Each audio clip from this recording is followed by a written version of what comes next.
Buenos días, jóvenes estudiantes. Es un gusto enorme poder coincidir con ustedes. Realmente el repensar los procesos de planeación es, es curiosamente divertido en cuanto que a veces planeamos algo y luego resulta que lo que planeamos no dio resultado. En virtud de ello, la temática de hoy va a ser muy interesante. Hay algunos tópicos importantes que tocar en términos del inicio de este tema. El primero es manifestarles que realmente, siendo hoy esta la clase dirigida al 26 de abril, nos queda nada más la sesión del viernes 3 y cerramos con la sesión del viernes 10. Entonces, aquí ocurren cosas muy interesantes. Yo tengo que saber si realmente la universidad va a dar por asueto el, el viernes 10, porque si lo da, entonces nosotros tenemos la posibilidad de poder cerrar la próxima clase, pero si no lo da, entonces voy a tener que realizar la jornada con la normalidad de siempre. Digo esto porque realmente no ha sido una declaración oficial de un día de asueto. Por lo general se le da a las mamás, pero en estos años, pues yo siempre he dicho, pues todos tienen mamá que celebrar, ¿no? Entonces, y siendo viernes, imagínense, peor. Pero bueno, ya lo voy a ir definiendo, voy a averiguar con las autoridades qué es lo que vamos a definir y sobre la base de ello vamos a tratar de interactuar. Bueno, bienvenidos a la clase. Voy a compartir la pantalla y les voy a suplicar que presten su atención. Pantalla completa, la marcamos y nos vamos inmediatamente acá. Solo verifico que todo esté bien. Muy bien. Ok.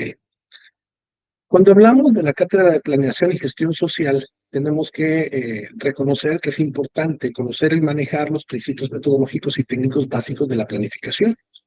Esto lo hacemos pensando en la planificación dentro del trabajo social como un insumo crítico que nos permite el diseño, gestión y evaluación de programas y proyectos sociales, que son el elemento medular de nuestra labor profesionista. Para ello, es importante señalar el tema. Hoy vamos a hablar de un tema que abarca varios tópicos del programa, en donde vamos a hablar de política social y planificación. Pues bueno, voy a aumentar esto porque luego en los videos cuando se procesan estos sale esa piñetas.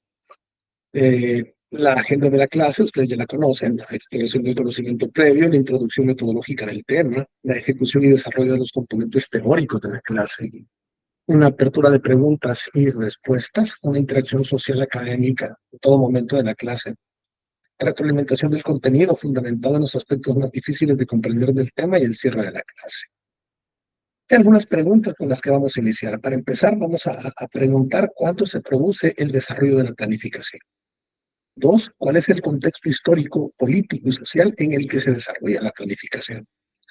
Y 3, y no menos importante, ¿en qué época tienen lugar las primeras experiencias de planificación en América Latina? El contexto histórico con el que vamos a iniciar el devenir formativo es pensar que a partir de la crisis de los años 30, cuando se produce un cambio de paradigma en el orden internacional, y es precisamente este cambio de paradigma el que empieza a obligar a los gobiernos a planificar sus acciones, es donde empezamos a ver las planificaciones desde el Estado. En este escenario hay que tener muy claro la teoría de Keynes. Ya ustedes tendrán la oportunidad de poder profundizar en este momento, poder googlear, ¿no?, las teorías keynesianas. Van apareciendo y van dando lugar a una noción teórica en donde se habla del estado de bienestar y del estado keynesiano, el welfare state. Esto nos permite entender que la teoría keynesiana o el estado keynesiano precisamente hace referencia al economista inglés J. Keynes. Y para eso, el estado de bienestar tiene dos objetivos fundamentales. El primero, garantizar la estabilidad y la continuidad de los principios y relaciones capitalistas de producción. ¿Cómo se canalizan estos elementos? Pues bueno, reconociendo el derecho de la propiedad privada. Ojo, con la teoría keynesiana empieza a tomar basamentos fundamentales el tema del reconocer la propiedad privada. Ya no es el gobierno el dueño de todo. Y 2, promover un bienestar básico de todos y todas los miembros de la población, más allá de una condición social. Esto se ve el entender un bienestar social como un derecho y no como un beneficio que me otorgue el Estado. Y pasa, ¿no? Es curioso porque a veces el Estado, por ejemplo, tiene a bien darle, bueno, estoy hablando del escenario mexicano, ¿no? Porque luego pueden ver en América Latina esta clase y van a decir, bueno, ¿por qué está hablando de este gobierno? Si no, nada que ver, estoy hablando precisamente de esta perspectiva mexicana. Y es importante señalar porque, por ejemplo, el gobierno está dándole pensión a las personas adultos mayores. Entonces, aquí viene el dilema. Cualquiera puede decir, ah, pero es que ese es el deber ser del gobierno, sí, pero esa era una condición que en el PRI no la mirábamos.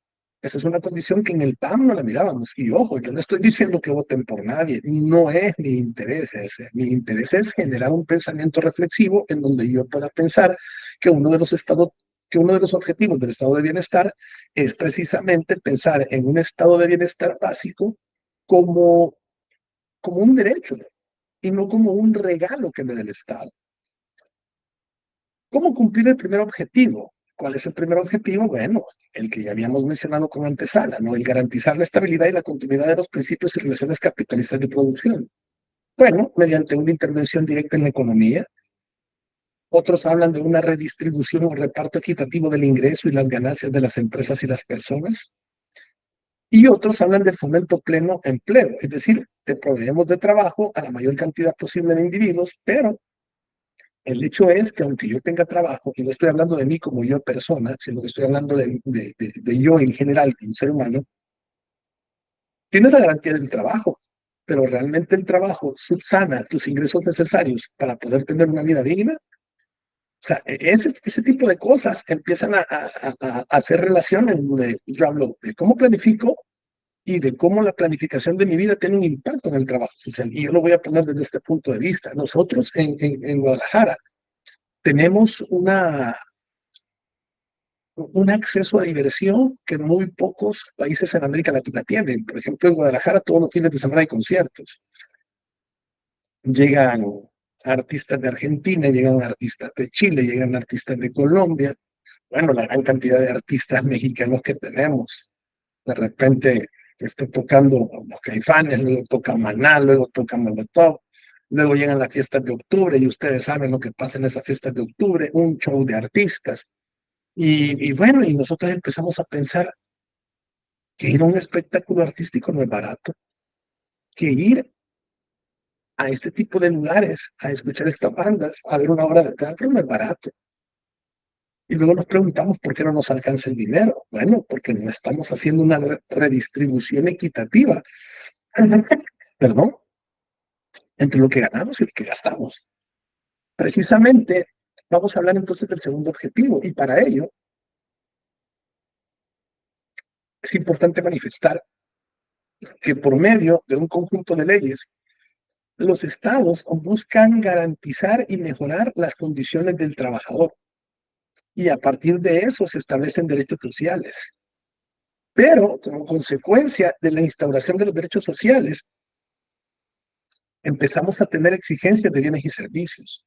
Si yo tengo trabajo, entonces yo tengo necesidad de recibir un ingreso para poder subsanar mi derecho a la salud, educación, seguridad, transporte, vivienda, comunicaciones, recreación, alimentación.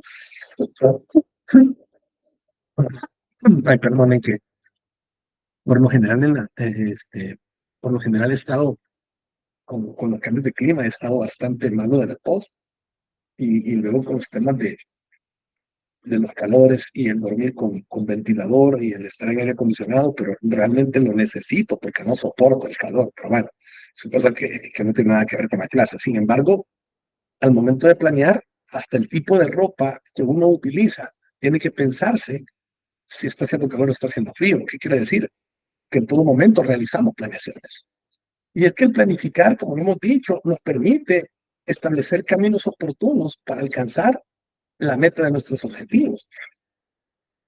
Y aquí vamos a ver como dos grandes variantes. Por un lado, el estado moderno versus un estado de bienestar. En el estado moderno vemos funciones tradicionales. El Estado sirve para imponer orden, para defender, para justicia y para educación. Pero fíjense que en un estado de bienestar es diferente, porque en un estado de bienestar lo que vamos a ver es la suma a las funciones tradicionales de una protección social, una promoción social del crecimiento con equidad, por ejemplo, o el estímulo al desarrollo. El estado de bienestar tiene varias fases. Nosotros analizamos desde estas perspectivas sociológicas, hablamos de tres fases. La primera fase es la génesis, cuando surge, estamos hablando de 1930-1945. Una segunda fase habla del estado de bienestar apogeo. Y aquí ya consideramos 1945, finales de la Segunda Guerra Mundial, a 1970, cuando empieza en América Latina a anteponerse el modelo económico de sustitución de la agroexportación por la sustitución de importaciones, a lo que le llamamos la industrialización. Y por último, una tercera fase del estado de bienestar, que es la que surge de 1970 a la fecha. ¿Cuáles son los nuevos paradigmas vigentes? Bueno, el neoliberalismo.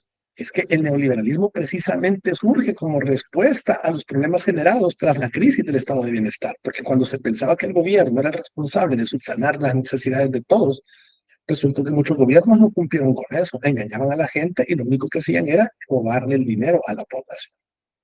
¿Qué otra cosa vino? Bueno, es que el neoliberalismo implica una revisión de políticas públicas, pero unas políticas públicas propias del estado de bienestar. Y aquí esto lo vamos a ver en dos términos. Por un lado, el tamaño del aparato administrativo, como las funciones que asume el aparato administrativo. ¿Qué vemos acá? Bueno, vemos que el neoliberalismo plantea que es necesario reforzar los deberes tradicionales del Estado, es decir, garantizar el orden, la seguridad pública, tener una capacidad instaurada de defensa extrema y una sólida administración de justicia. Eh, También plantea un retorno a los postulados básicos del mercado autorregulado, es decir, el liberalismo clásico de Adam Smith. Y por último, y no menos importante, cuando hablamos de políticas de ajuste, estamos hablando de políticas de ajuste centradas precisamente en la privatización de empresas públicas, recorte del gasto social, descentralización administrativa, flexibilización laboral, nuevos y mayores impuestos, que eso parece que en todo el mundo parece ser la respuesta, ¿no? Mientras los impuestos crecen, los salarios siguen perdiendo su valor porque no crecen, ¿no? Pero bueno, al ser estos fenómenos de devenir histórico, es importante hablar de dos décadas, de la década del 80 y de la década de los 90. En ese orden de ideas, vamos a decir que estas propuestas de ajuste que se adaptan en los países del primer mundo, que luego llegan a América Latina en los años 80 y 90, en primer lugar, se abandonó la promoción industrial por la sustitución de importaciones. O sea, antes nosotros podíamos ver una promoción, por ejemplo, lo veo desde Centroamérica, desde la óptica centroamericana, por ejemplo, el café fue un gran baluarte en términos de promoción industrial, pero luego dijeron no al café y empezaron a instaurar el modelo de sustitución de importaciones.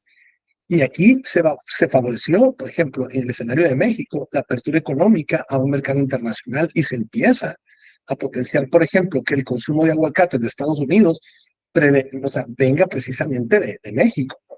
Eh, la, el abastecimiento de cueros para trabajar zapatos, no sé, una infinidad de productos que se trabajan desde la arte de la talabartería, así es como se le llama el arte de trabajar con los cueros, pero resulta ser que México es uno de los principales proveedores. Entonces, aquí vemos como cosas muy interesantes con esta apertura de un mercado económico internacional, imperialismos, globalizaciones y mundializaciones. Fíjense que es bien curioso que una de las grandes potencialidades que nos da la sociología es precisamente esta manera de entender los términos y cómo estos términos van conjugando alrededor precisamente de los escenarios sociales. Y lo miraba yo, por ejemplo, con el tema de las redes sociales. Es que las redes sociales no son precisamente, o el término como tal no surge con la idea de un Facebook, no, para nada. Estas son connotaciones de interpretación sociológica que tienen una razón de ser, ¿no? Pero a veces nos quedamos en lo efímero y no profundizamos para conocer las bases epistémicas que le dan vida a estos fenómenos. ¿Por qué? Porque no tenemos la oportunidad de aprender a planificar.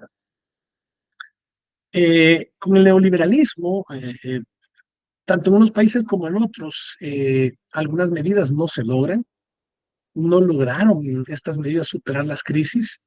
Y en algunos casos, por ejemplo, yo puedo hablar de que el privatizar, en lugar de generar más riqueza, permitió aumento de desigualdades. Hay una decadencia en la prestación de servicios básicos de salud, por ejemplo. O sea, es increíble que algunos gobiernos gasten tanto en cosas que no, pues, y de repente en el sistema de salud las farmacias no tienen medicamentos. Y ahí es donde uno empieza a cuestionarse el tema de la corrupción y el ladronismo que muchos gobiernos o muchas personas que presidieron gobiernos de X o Y partido, pues hicieron. Hay un ascenso constante en los niveles de desempleo y pareciera que es una tendencia en América Latina el desmantelamiento del aparato estatal. Es impresionante como para no creer. Bueno, pensemos entonces en algunas experiencias de planificación en América Latina. Esto lo encontramos con la CEPAL ya por 1940. Lo primero que muchos de ustedes, en su afán de no investigar, me van a preguntar, profe, ¿qué es la CEPAL? Pues bueno, para los que no han googleado el término, pues la CEPAL es la Comisión Económica para América Latina. Estamos hablando que desde 1940 ya existía esta Comisión Económica para América Latina. Y que esta Comisión Económica para América Latina, conocida como CEPAL, establece o fue establecida por la Resolución 106 del que se conoció como el Consejo Económico y Social, allá por 1948. Acá se establece que esta Comisión Económica para América Latina es una de las 5 comisiones regionales de las Naciones Unidas y su sede precisamente está en Santiago de Chile. ¿Para qué se fundó? Bueno, la CEPAL se funda para contribuir al desarrollo económico de América Latina. Habría que ver si realmente está funcionando este desarrollo económico. Coordina acciones encaminadas a la promoción y al reforzamiento de relaciones económicas entre los países. Y pues bueno, hay algunos mentores economistas que son muy conocidos en el ámbito de la economía, como el argentino Raúl Previch y los brasileños Enzo Faleto y Fernando Cardoso. Ellos explican de alguna forma por qué América Latina, viviendo en el subdesarrollo, intenta aportar elementos claves para salir de esta situación de subdesarrollo. Un subdesarrollo que trae como consecuencia directa una dramática consecuencia social que yo la conozco como pobreza o indigencia. Y lo hablábamos ayer. Fíjense que yo he notado, y lo voy a hablar desde una óptica de salvadoreño y de mexicano, así lo voy a hablar.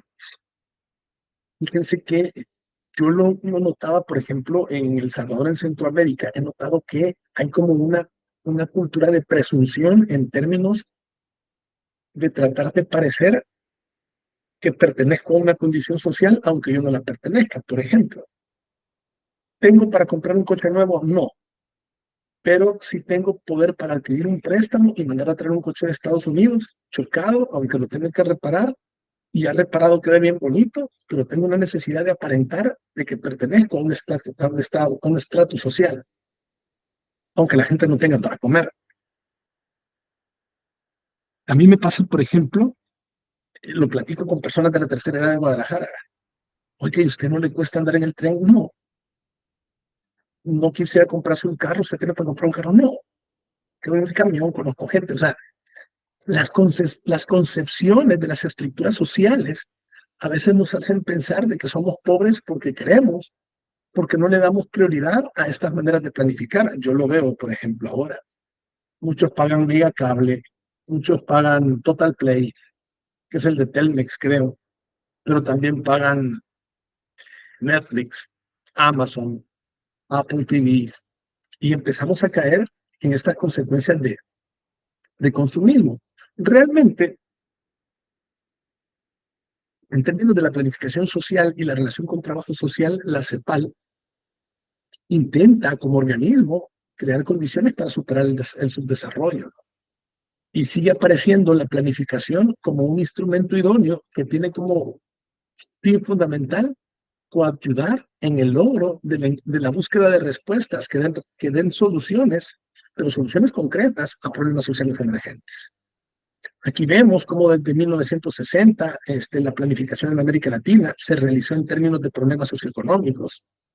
Hay crisis en las planificaciones, porque si la planificación que yo hago no tiene nada que ver con el objetivo que yo persigo, pues lógicamente no. Es lo irónico, o sea, de repente me pasa, digo, no es que me pasa porque yo lo haga, sino que me pasa porque yo lo he sentido. Que si voy al gimnasio vengo a hacer ejercicio y de repente cuando vengo no he comido, y digo, ay, con qué ganas de comer una hamburguesa, pero no hay congruencia, o sea, existe una desvinculación de los planes con respecto a las realidades o a esta ausencia de evaluaciones sistemáticas y de introducción en los ajustes de la planificación y la inercia en donde se desenvuelve la mayoría de organismos encargados de la planificación. Y aquí CEPAL tiene un papel fundamental, porque paralelamente se va produciendo un divorcio entre los técnicos y los políticos. Y aquí surge una frustración, y es que la frustración es que los técnicos a veces no dan con sus propuestas de solución de los problemas sociales y económicos plena satisfacción a los políticos. Y aquí hay como un divorcio entre la planificación y la consecución de objetivos. Es increíble cómo una persona puede ganar, que lo voy a decir en pesos, no mexicanos, 2,000 pesos mexicanos a la semana, pero es una persona que con su nivel de consumo y con su nivel de contaminación mental gasta 5,000. Entonces, ¿a qué recurre para subsanar ese estilo de vida? A una tarjeta de crédito, a un préstamo, a endeudarse, y así va subiendo, va subiendo, va subiendo hasta que llega un momento en que es insostenible. Y ahí empieza a decaer o a visibilizarse en mejor forma las crisis de las planificaciones.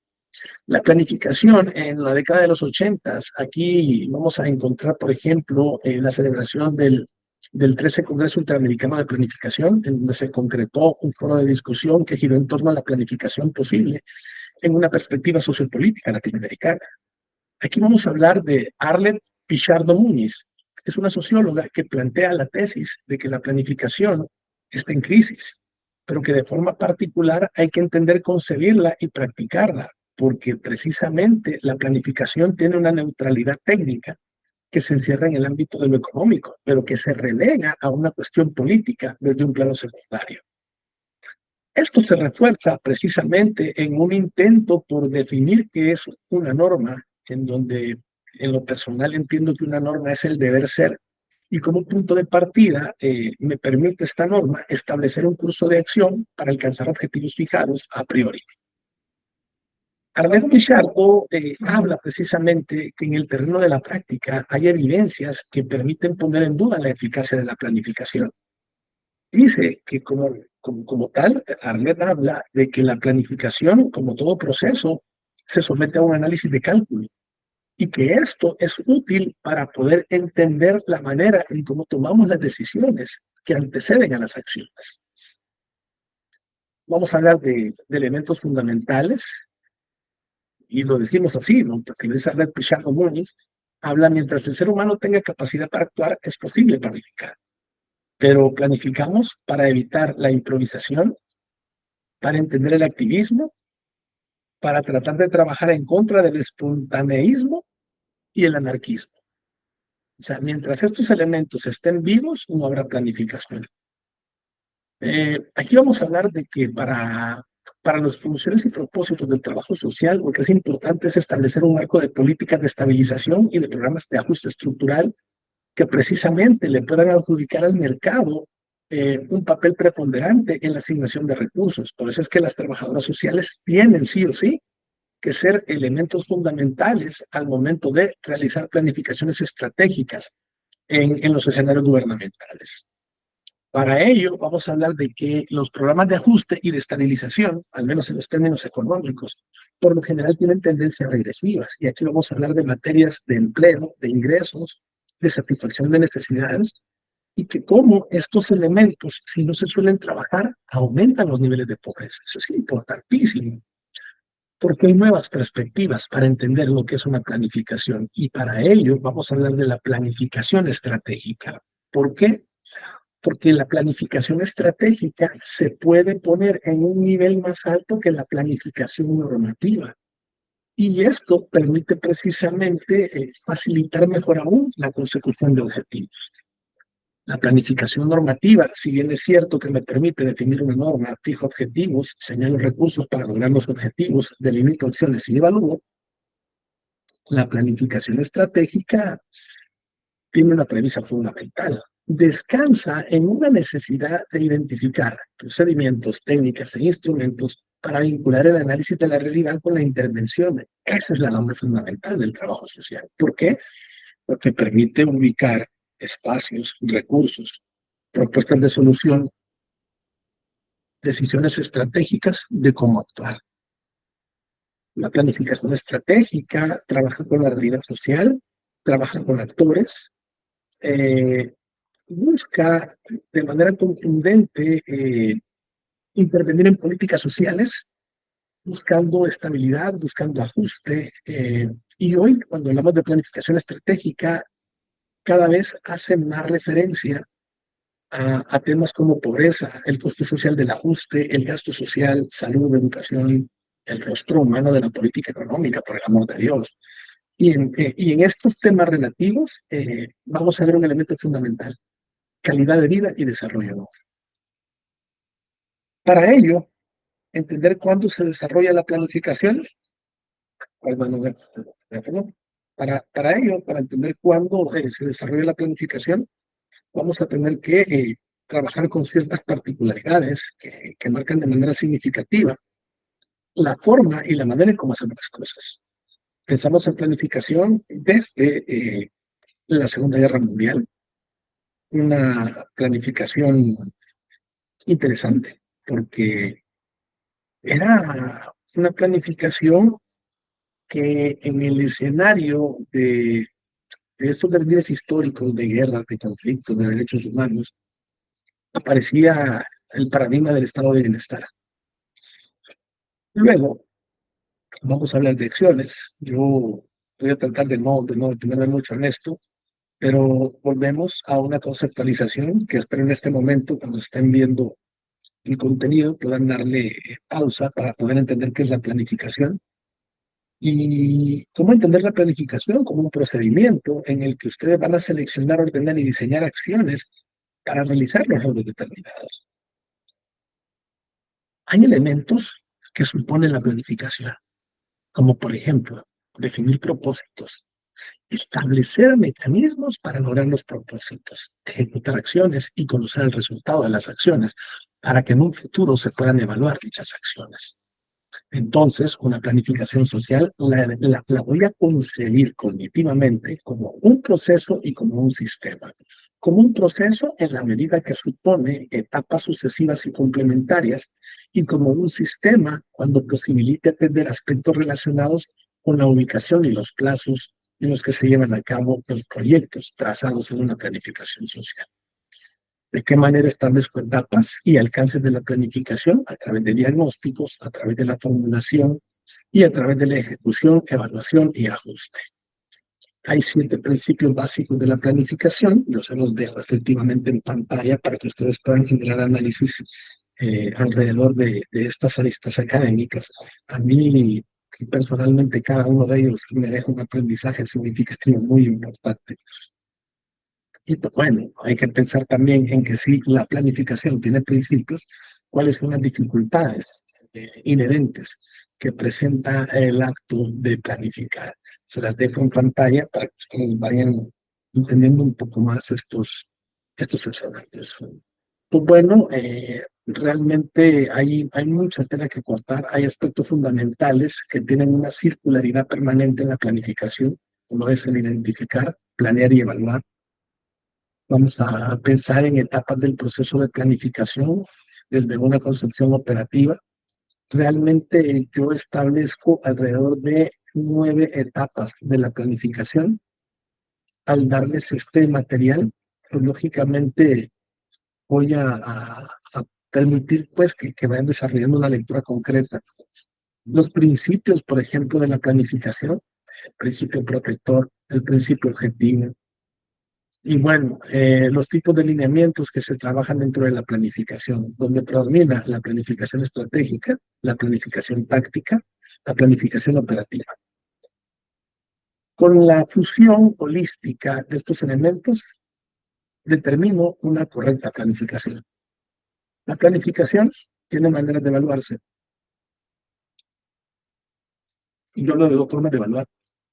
Desde la concepción de eficiencia, que una planificación, personalmente creo que es eficiente cuando obtenemos buenos resultados con la mínima inversión de recursos. Sin embargo, una planificación puede ser eficaz en la medida que nos referimos a la realización de estas acciones para conseguir metas, objetivos con los recursos disponibles. Aquí vamos a hablar de esta relación del trabajo social, en donde cómo los trabajadores sociales tienen una dinámica cambiante en relación a funciones administrativas planificadoras.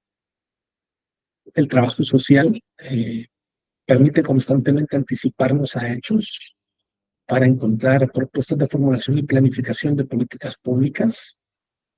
¿Y cuáles son estas tres funciones básicas del trabajador social? Detectamos informaciones, seleccionamos o tomamos decisiones y las ejecutamos. Dentro de estas tres grandes funciones, el papel de un trabajador social en la planificación, se los comparto en pantalla, es una concepción personal con vínculos teóricos muy interesantes, pero me permite plantearles el desarrollo de la tarea. En virtud de ello,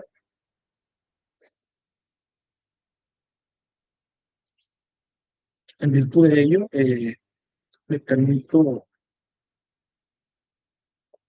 compartirles una lectura y sobre la base de esta lectura yo quisiera pedirles internet, okay, partimos.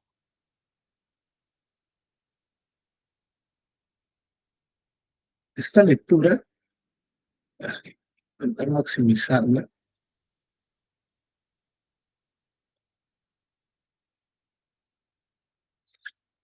Eh,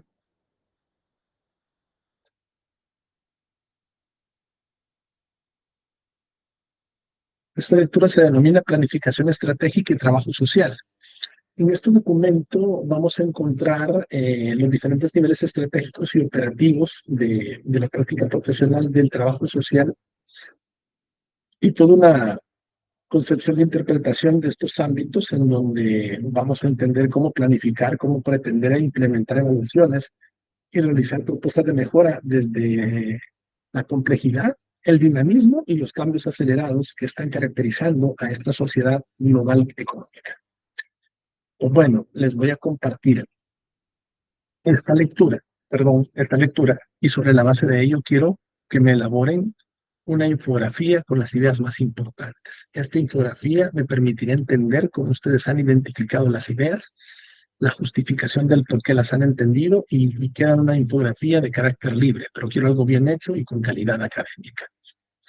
De mi parte es un verdadero gusto compartir con ustedes. Estoy atento a que quienes hayan visto el video van a entender de qué trata la tarea. Y pues bueno, personalmente no tengo más que agradecerles. Vamos a estar muy atentos a las indicaciones que se puedan dar en el futuro. Y pues nos quedamos hasta acá. Bendiciones. Hasta la próxima, si Dios quiere.